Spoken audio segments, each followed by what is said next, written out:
Animals. History has shown we've lived with pets for over 3,000 years. We used to have them for many purposes: hunting, transport, food. But over these years, these animals have gone from tool to companion. They seem to be by our side wherever we go. They're our source of joy and allow us to express feelings we'd otherwise not show in front of other people. It seems like we've finally found a balance between our lives and theirs. The happiness they feel when they're with us, and the safety we feel when we're with them. We're inseparable. Something we would probably call a match made in heaven.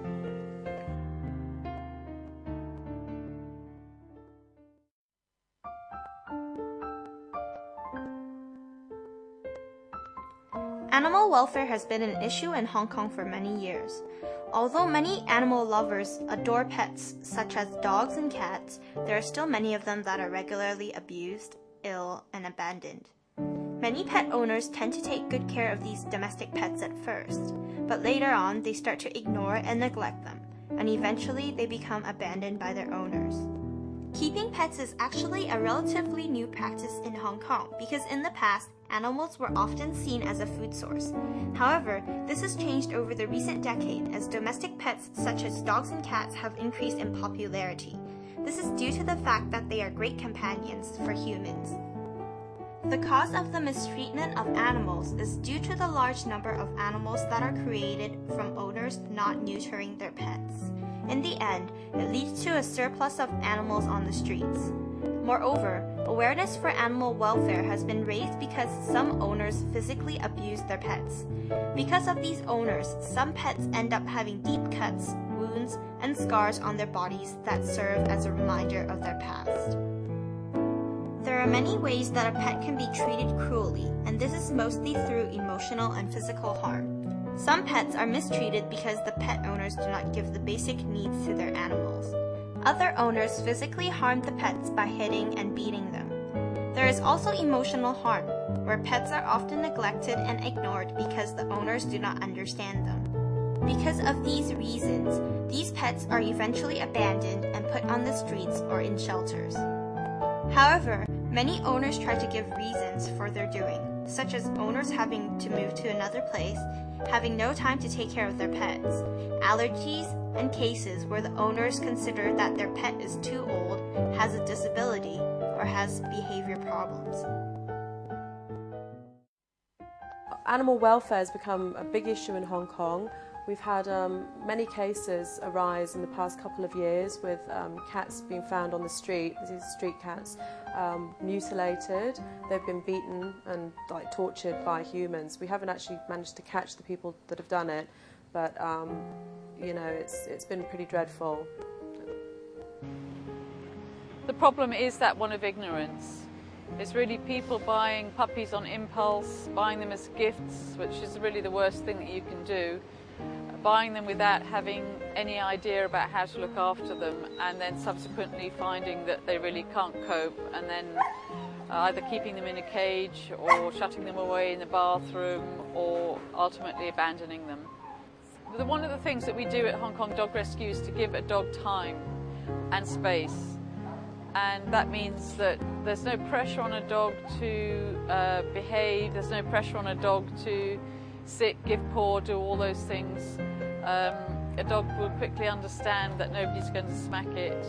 But for each dog, because they're individuals, it might take one dog a day, it might take one dog a year to get over that fear and all the behaviour problems it might have from its mistreatment. And that giving the dog time is something that, you know, we do, however long it takes. With the recent law that's come out, they've increased the penalty against animal abuse. It went from 5,000 to 200,000. So I just hope that they really reinforce the laws, and if somebody is found to be guilty of treating an animal or killing an animal, that, you know, the maximum penalty is actually stuck to. So I really hope that is enforced. We've had two cases, well, we've had quite a few cases, but the animals were just, as I say, they were kicked. They had fractured bones, broken limbs, and you know, obviously they came into our care and we gave them medical treatment. But it was pretty horrible, you know.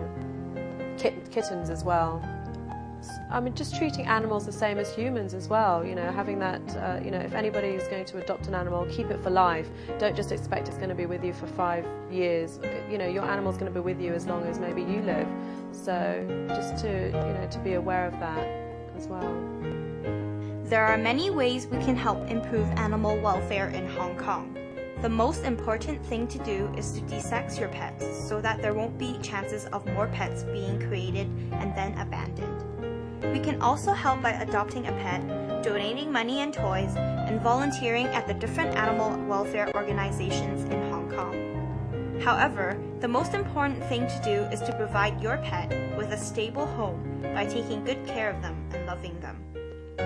There are also many advertisements online and in print that promotes the idea of animal welfare. We can help by passing this message along to our family and friends. Many people are active when it comes to improving the issue of animal welfare. These include volunteers, activists, and animal welfare promoters. No animal deserves to be abandoned, tortured, or mistreated in any way. The only thing they really want and need is a home and all the love they deserve. So stand up, make a difference, and make these animals your friends for life.